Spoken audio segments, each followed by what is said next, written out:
Selamat sore, salam sejahtera, salam damai sejahtera, dan salam damai selalu ya buat teman-teman Sobat KR53 dimanapun Anda berada. Jumpa lagi hari ini, sore hari ini yang cukup ceria bersama Ana masih di acara talk show ya seputar pertanian. Nah, ini adalah kesempatan buat teman-teman, terutama para petani ya, untuk bisa nggak hanya nyimak, buat teman-teman yang ingin gabung langsung, ingin berpartisipasi, bisa melalui komen ya.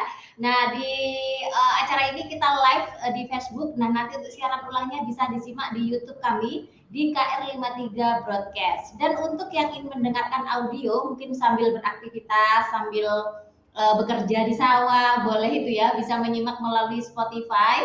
Alamatnya sama ya di KR53 Broadcast. Baik, untuk hari ini kita akan membahas tema tentang koperasi petani. Ini adalah peluang menuju keberdayaan ekonomi pertanian keluarga.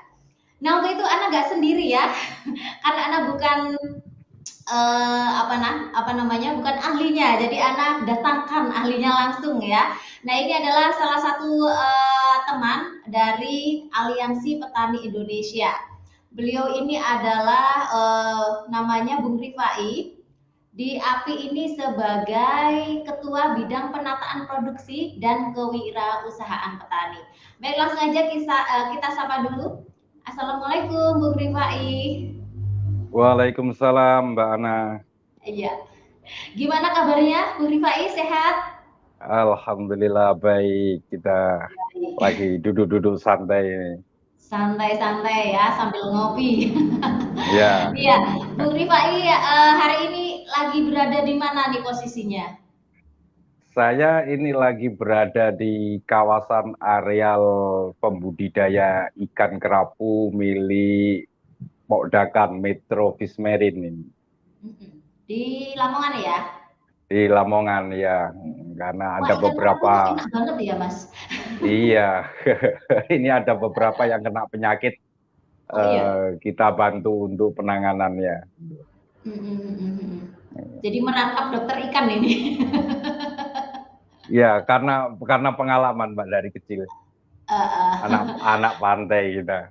Anak pantai. Kalau Bung Rifa ini aslinya di mana? Aslinya Lamongan atau di mana ini? Saya aslinya dari Lamongan, Mbak. Oh, asli dari Lamongan. Nah, berarti memang anak Iya, pantai banget ini ya. iya, Iya, Bung Rifai, untuk awal-awal ini kita ingin tahu ya, di API ini kan ada banyak departemen-departemen. Nah, Bung Rifai ini kan di bagian bidang penataan produksi dan kewirausahaan petani. Nah, kira-kira apa saja sih kegiatan yang dilakukan oleh Bung Rifai dan beberapa teman yang berada di bidang itu? Silakan. ya. eh, eh, Terima kasih Mbak Ana dan pemirsa semuanya. Pemirsa pendengar ya, saya adalah Muhammad Rifai, Ketua Departemen Penataan Produksi dan Pengembangan Kewirausahaan Pertanian Aliansi Petani Indonesia.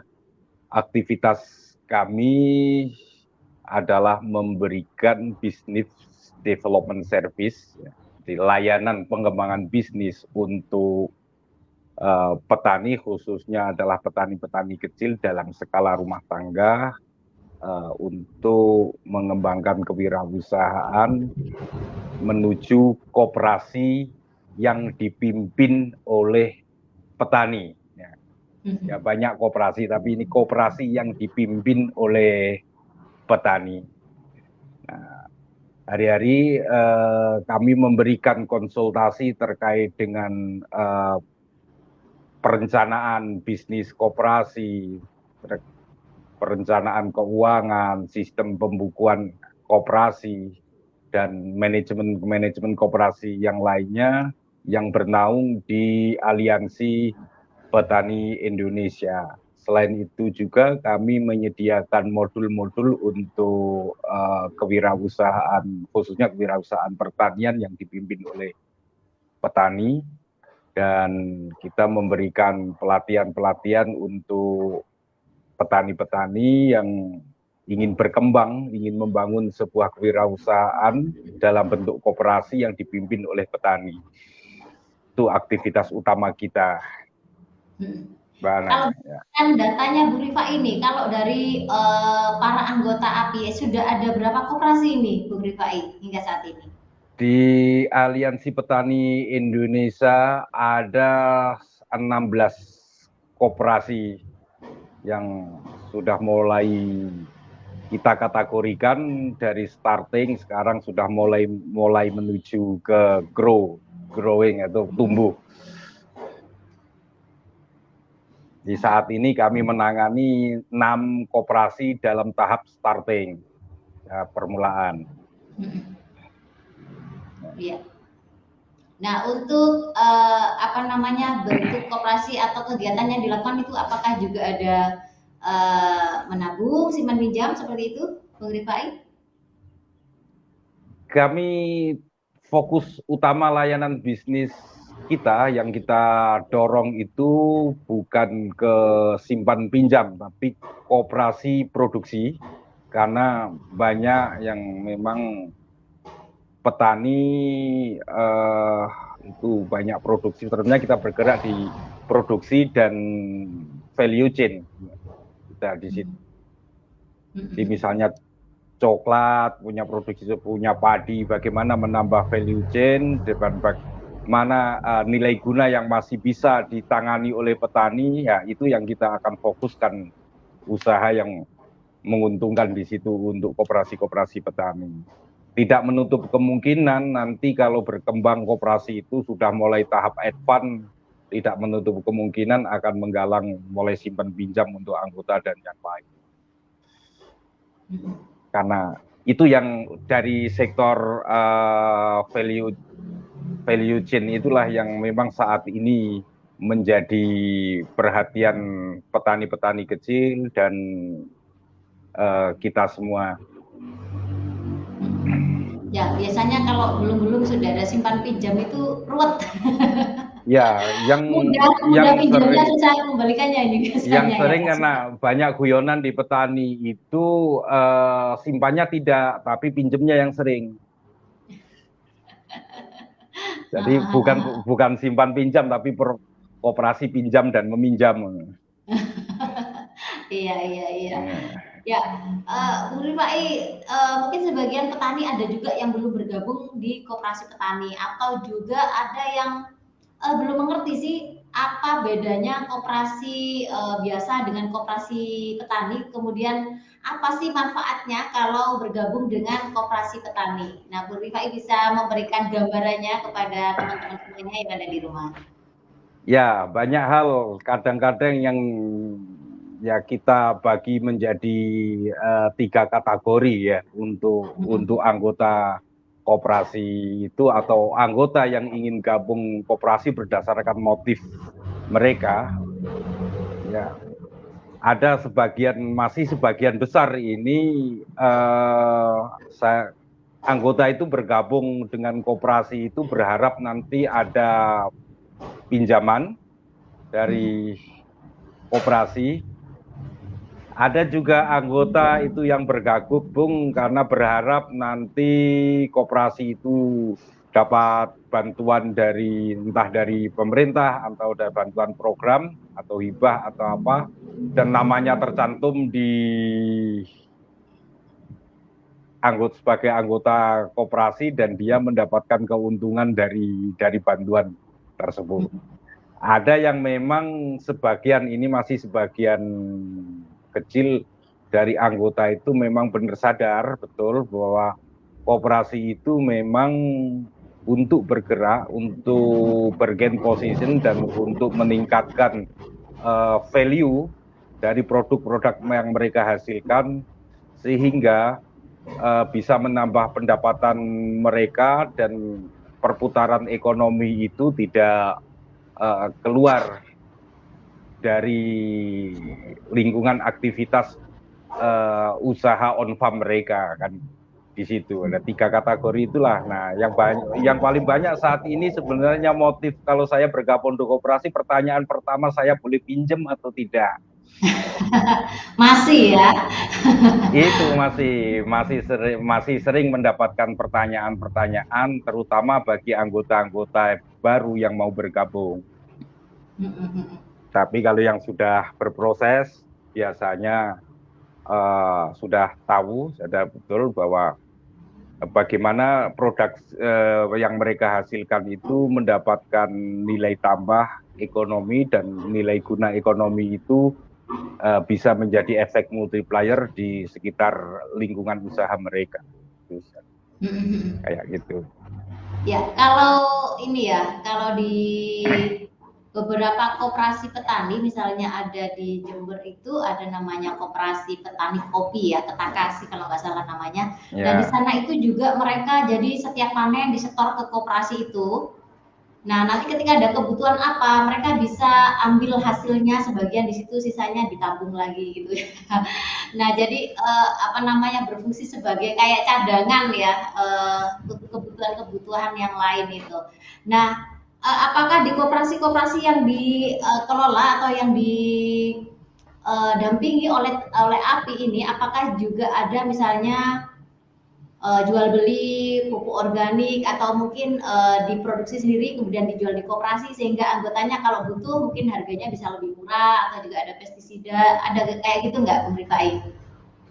Ya, itu tergantung nanti prioritas dan kebutuhan anggota karena memang kita tidak serta-merta kalau koperasi itu kan eh, ada dua hal yang perlu diperhatikan terkait dengan layanan-layanan kepada anggota itu.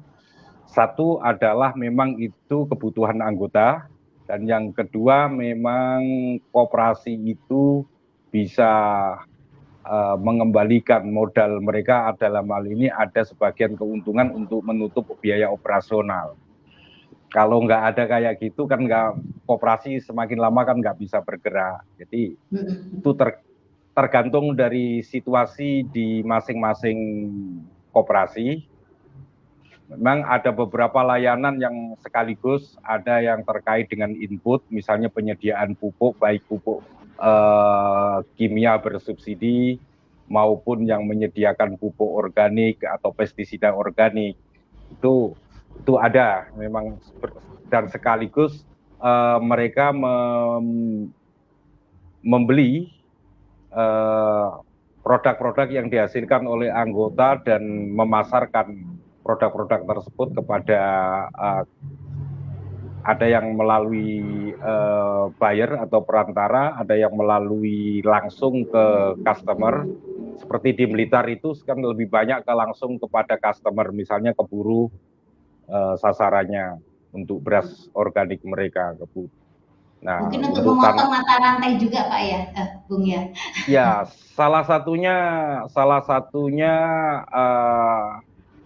prinsipnya bukan tidak serta-merta kita harus potong rantai. Kadang-kadang juga kita perlu intinya mana yang masih bisa kita kelola untuk dikerjakan untuk koperasi, dan itu bisa menambah kapasitas usaha dan bisa ada keuntungan yang bisa dibagi oleh koperasi, maka itu akan dikerjakan oleh koperasi. Bisa jadi nanti dengan strategi memutus rantai atau bekerja sama antar multi pihak misalnya gitu, dengan berbagai aktor di tengah maupun jadi kita pilah-pilah aktor di tengah itu penting punya kontribusi apa terkait dengan penambahan nilai.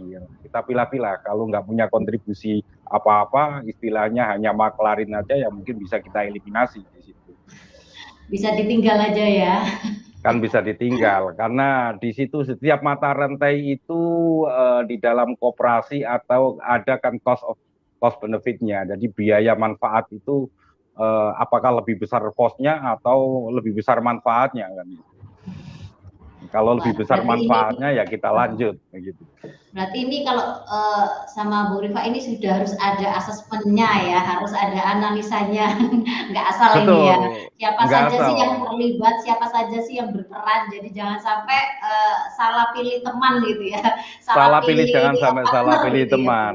Iya, jangan salah pilih partner gitu. Bahkan ya memang fokus layanan kita ya seperti itu, perencanaan bisnis itu kan meliputi berbagai aspek, namanya boundary partnernya itu atau partner utama kita itu siapa dan dia berperan apa dan di mana kita akan mendapatkan mereka akan membutuhkan apa kepada kita, itu yang kita akan jadi fokus. Jadi kita ada checks and balance, keseimbangan itu, bukan sebagaimana saat yang sudah misalnya petani kalau yang penting jual, habis bahkan masih di kebun aja sudah dijual, bukan kayak gitu. Iya. Kalau sejauh ini ya, selama Bung Rifai dan teman-teman di bidang penataan produksi dan kewirausahaan ini ya, mungkin karena API kan seluruh Indonesia ya, artinya nggak hanya Jawa Timur, di daerah-daerah lain. Yeah. Nah, persoalan apa sih Bung Rifai yang paling sering dihadapi oleh teman-teman dalam pengelolaan koperasi petani ini? Ya, ini pertama kendala mengubah karakter dari petani yang subsisten menuju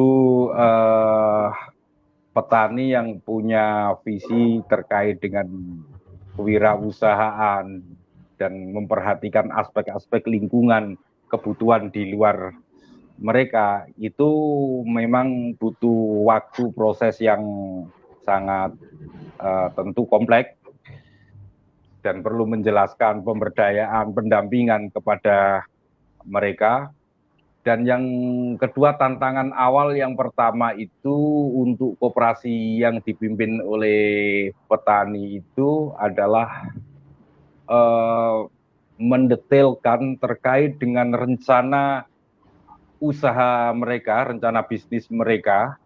Itu selama ini kan kadang-kadang banyak koperasi kan yang penting berdiri, nanti bisnisnya apa itu kan sama sekali nggak terhitung. Jadi berdasarkan intuisi, pokoknya dipikir berdasarkan intuisi saja, sehingga di belakang itu kemudian terjadi misleading antar manajemen dan yang lainnya, sehingga biasanya koperasi itu awal-awal itu tumbuh cepat, tapi di tengah-tengah itu kemudian stuck karena konflik of interest antar pengurus dan anggota atau pengurus dengan pengurus yang lain. Nah, sering makanya kami tidak harus rinci dulu usaha apa yang mau dikerjakan oleh koperasi yang menjadi core bisnis utama mereka itu apa, dan memang kita hitung mulai aspek pemasarannya, aspek keuangannya dan yang lainnya memang kita hitung, kita bantu mereka, dampingi mereka untuk itu. Itu tantangan awal. Tantangan yang ketiga adalah karena koperasi itu tidak berdiri tunggal, tentu kan banyak sekali pesaing.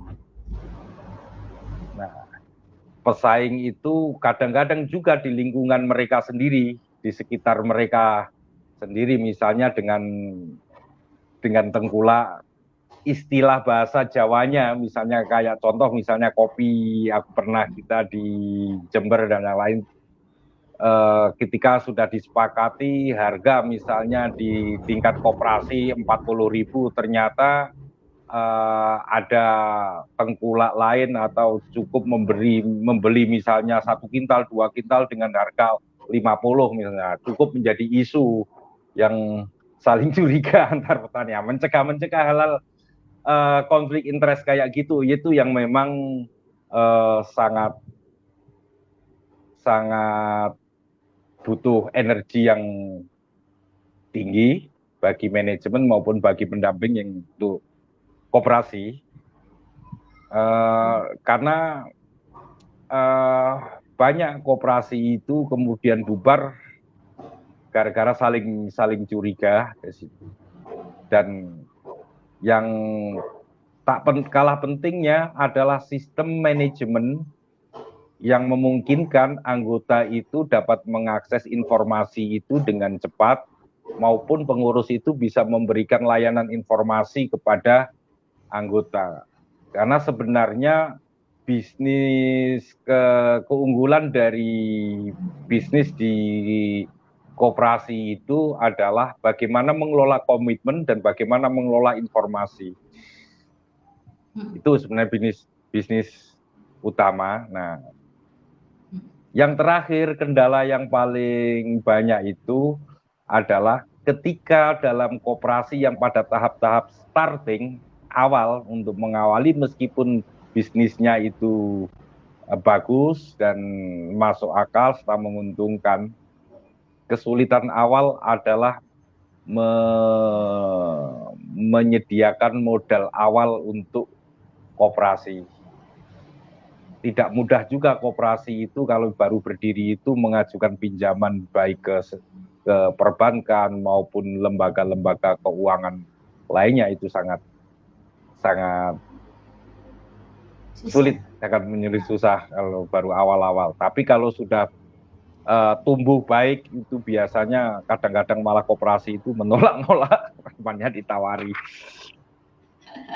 Nggak butuh ditawar-tawari. Ya, Gitu. kalau tadi yang menarik ini, menurut Bung Rifai tadi ya, ada masalah misalnya hal internal, misalnya saling curiga antar, bisa jadi antar pengurus ya, antar pengurus dengan anggota atau antar sesama anggota juga gitu ya, Bung Rifai. Betul. Kalau sejauh ini tidakkah ada informasi yang secara transparan ya disampaikan kepada anggota, misalnya ketentuan harga produknya seperti apa, kemudian ketika ada tengkulak yang negosiasi harga, semuanya bisa mengetahui, semuanya bisa bertanya langsung sehingga tidak ada curiga. Ada nggak proses seperti itu, Bung Rifai?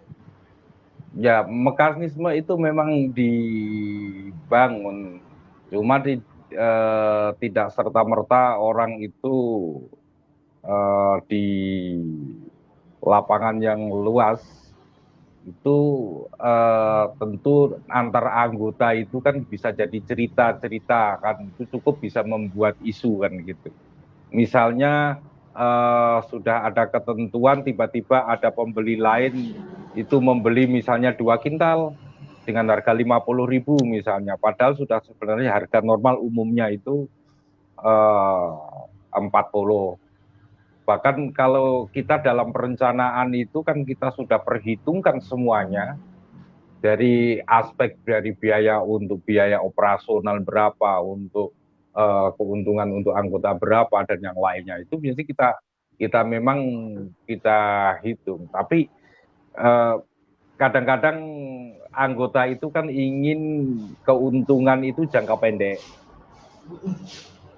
Jangka pendek, tiba-tiba ada harga orang yang menawar ini lebih tinggi dari yang ditawar koperasi, kan pikiran kan sudah berubah. Langsung tapi oleng dia ya. Langsung oleng dan dia bercerita, nah, karena keuntungan jangka pendek gitu. Sehingga itu biasanya cukup merepotkan untuk bagi manajemen koperasi untuk menangkis isu-isu kayak gitu.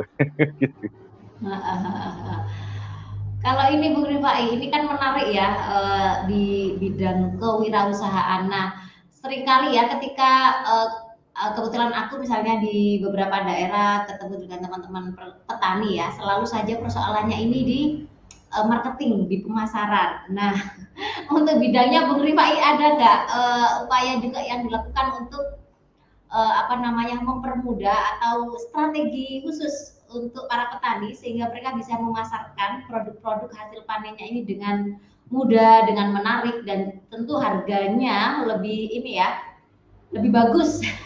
Itu yang diharapkan. Gimana Bung Rifai? Ya, kalau ilmunya marketing ini, pasar ini kan ya, saya cerita situasi yang dihadapi oleh petani itu selalu pertanyaannya itu kan mengacu harganya lebih baik enggak. Kalau harganya lebih baik tentu akan senang dengan petani. Tapi harga yang baik itu kan tentu menuntut quality yang baik. Dan jaminan kualitas juga harus stabil. Nah, seringkali yang dipahami oleh petani itu bahwa pasar itu untuk produk-produk tertentu, misalnya beras nih, Yang dimaksud oleh petani itu pasar itu adalah orang yang mau membeli tengkulak kan. Persepsinya pasar itu siapa? Tengkulak kan. Bukan pasar itu siapa yang butuh beras dan di mana dia biasanya itu membeli beras. Kalau sektor beras itu biasanya kita kayak di situ. Ini sering saya kasih gambaran. Banyak sekali petani sebagai produsen beras, tapi justru dia itu membeli beras di kios-kios. Sementara kios-kios itu biasanya mendapatkan suplai dari pasar-pasar Indo. Nah, itu kan ya. tentu jadi muter. Jangan-jangan yang dari pasar Indo itu juga gabah dari petani pula kan. Nah, makanya ada proses nilai guna dari satu produk itu masih bisa dikerjakan dan siapa pasarnya tentu kan petani itu perlu dikenalkan apa sih, di mana sih, siapa yang akan membeli, dan ini memang adalah peran koperasi yang harus mencari pasar, mencari informasi, dan yang lainnya itu adalah peran koperasi. Kalau petaninya diajak berpikir kayak gitu, kemungkinan juga akan kerepotan juga, karena petani itu yang biasanya yang paling diperhatikan oleh petani sebagai di lingkup on farm itu adalah bagaimana dia menyediakan inputnya, di mana dia harus mencari input dan bagaimana kapan dia menanam dan bagaimana dia menghadapi musim-musim yang ekstrim. Soal penjualan itu petani itu kan nggak ambil pusing biasanya. Yang menjadi perhatian barang itu pasti dibeli pasti.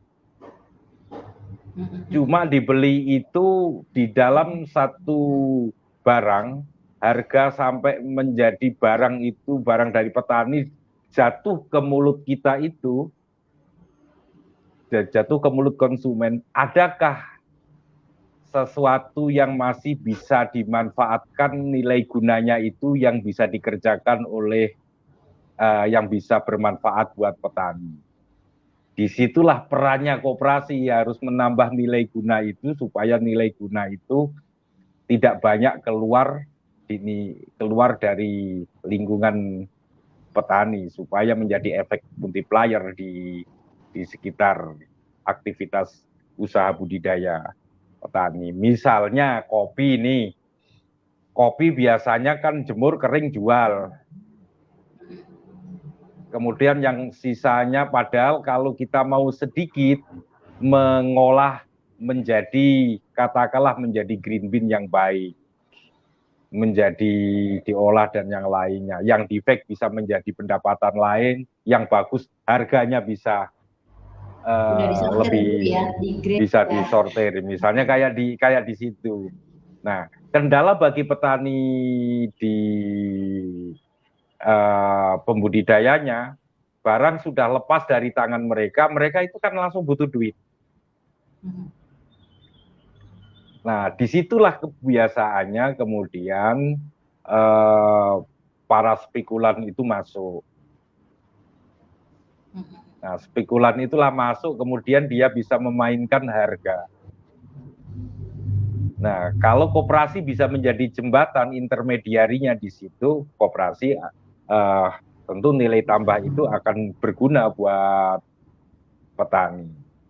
Disitulah perannya dari seharusnya koperasi itu berperan. Artinya ada fungsi-fungsi tertentu yang harus dikerjakan oleh koperasi. Jangan sampai koperasi itu kemudian mengakuisisi pekerjaan dari yang selama ini sudah dikerjakan oleh petani. Ini Bung Rifai, yang terakhir ini, optimiskah Bung Rifai dan teman-teman API bahwasanya koperasi ini diyakini nanti bisa meningkatkan perekonomian bagi para pelaku pertanian ya, terutama pertanian keluarga, nggak hanya padi atau komoditas yang ada di darat ya, tapi juga para peternak, para nelayan ini yang yang ingin bergabung dengan koperasi. Nah, kalau Bung Rifai sendiri optimis nggak ini bisa meningkatkan kesejahteraan ekonomi mereka? Kalau kami optimis, untuk pertanyaan optimis, kami sangat optimis. Tapi bagi pertanian keluarga, jalan apa yang harus ditempuh untuk meningkatkan, untuk memberdayakan pertanian petani di dalam ruang lingkup pertanian keluarga, tidak ada pilihan lain kecuali yang saat ini yang strategis adalah koperasi.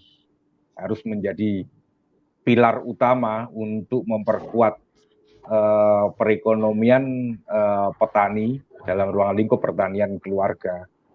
Itu tidak ada, artinya jalan pilihan yang memang harus dipilih oleh petani. Nah, mungkin petani kemudian ikut bergabung dengan PT, menanam saham, bikin CV dan yang lainnya. Maka yang paling penting ya koperasi itu. Cuma tantangannya adalah bagaimana mempersiapkan sumber daya petani, kader-kader petani, petani muda dan petani perempuan untuk bisa terlibat aktif dan bekerja di koperasi itu adalah menarik bagi mereka dan bisa menjadi alternatif sumber pendapatan bagi mereka, sehingga punya tenaga kerja di koperasi itu profesional. Ya, karena biasanya yang masalahnya itu kan banyak koperasi bubar itu kan tidak dikelola secara profesional oleh manajemennya. Di situ manajemen ala intuisi atau manajemen pokoknya yang penting syukur ada strukturnya, tapi memang tidak punya basic manajemen dan minat untuk bisnis dan kewirausahaan. Nah, ini yang paling tantangan, yang paling susah ini kaum muda yang lulus SMK atau yang perguruan tinggi dan yang lainnya itu banyak yang tidak tertarik bekerja di sektor ekonomi ekstraktif yang seperti ekonomi di sektor pertanian ini banyak. Lebih banyak pilihannya kalau sudah lulus jauh merantau atau pergi ke kota, padahal sebenarnya ada beberapa koperasi yang kemarin ada 5 koperasi yang kita fasilitasi untuk membuat perencanaan bisnis dan skenario pasarnya dan yang lainnya. Rata-rata gaji karyawan dan manajemennya di situ antara 3,5 sampai 5 juta masih mampu. Wah, tinggi ya. Jadi tinggi ya, memang. Jadi persepsi itu kan selama ini kan mungkin ya banyak yang nggak tertarik bekerja di koperasi itu karena koperasi dipandang lemah, nggak ada gajinya, hanya volunteer dan yang lainnya. Bagaimana itu kemudian dirubah menjadi citra yang baik, koperasi dikelola secara profesional, mau mendapatkan pendapatan tinggi, tentu harus ditantang manajemennya untuk menghasilkan pendapatan koperasi yang tinggi pula kan. Baik, terima kasih Bung Rifai ya untuk bincang-bincang sorenya.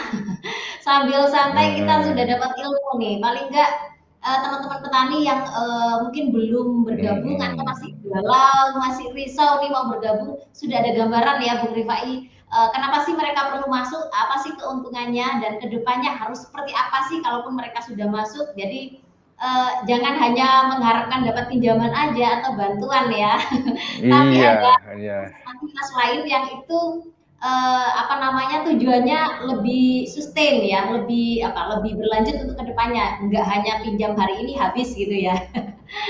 Baik Bung Rifai, terima kasih ya atas waktunya, atas sharing. Iya, ada ini Mbak, mungkin ini pesan buat petani ini. Banyak hal potensi setelah kita produksi dari ladang atau dari kebun dan yang lain untuk sampai kepada produk jadi yang kita makan. Banyak hal potensi itu, sektor pendapatan itu banyak keluar dari petani dan petani abaikan sebenarnya. Disitulah yang memang harus petani, terutama yang petani muda ini punya visi di situ. Kalau memang petani muda itu agak canggung kalau langsung terjun ke kebun atau ke sawah dan yang lain, Sawah. bisa terlibat di sektor mata rantai atau value chain itu bisa. Misalnya coklat, dari biji coklat petani menjadi coklat apakah, menjadi coklat kurma atau coklat apa, kan bisa menarik gitu kan gitu. Iya. Konsumen Baik, terima kasih. konsumennya termasuk Mbak Ana ini kan konsumen coklat ya kira gitu. Saya nanti bantu keluar-keluar lewat ini ya, lewat media sosial ya, lewat apa namanya media komunitas supaya mungkin kalau ada customer yang membutuhkan bisa diarahkan ke koperasi-koperasi petani yang mungkin menjadi jaringannya API ini ya, Bung Rifai ya. Siap, siap Mbak. Ya, terima kasih. Nah, sobat KR53, cukup sampai di sini dulu ya jumpa kita hari ini. Terima kasih buat semuanya yang sudah mantau. Semoga saja kita bisa mengambil hikmah dan pelajaran dari tema yang kita bahas hari ini. Dan kita tutup hari ini dengan wassalamualaikum warahmatullahi wabarakatuh. Selamat sore semuanya. Terima Waalaikumsalam kasih. warahmatullahi wabarakatuh.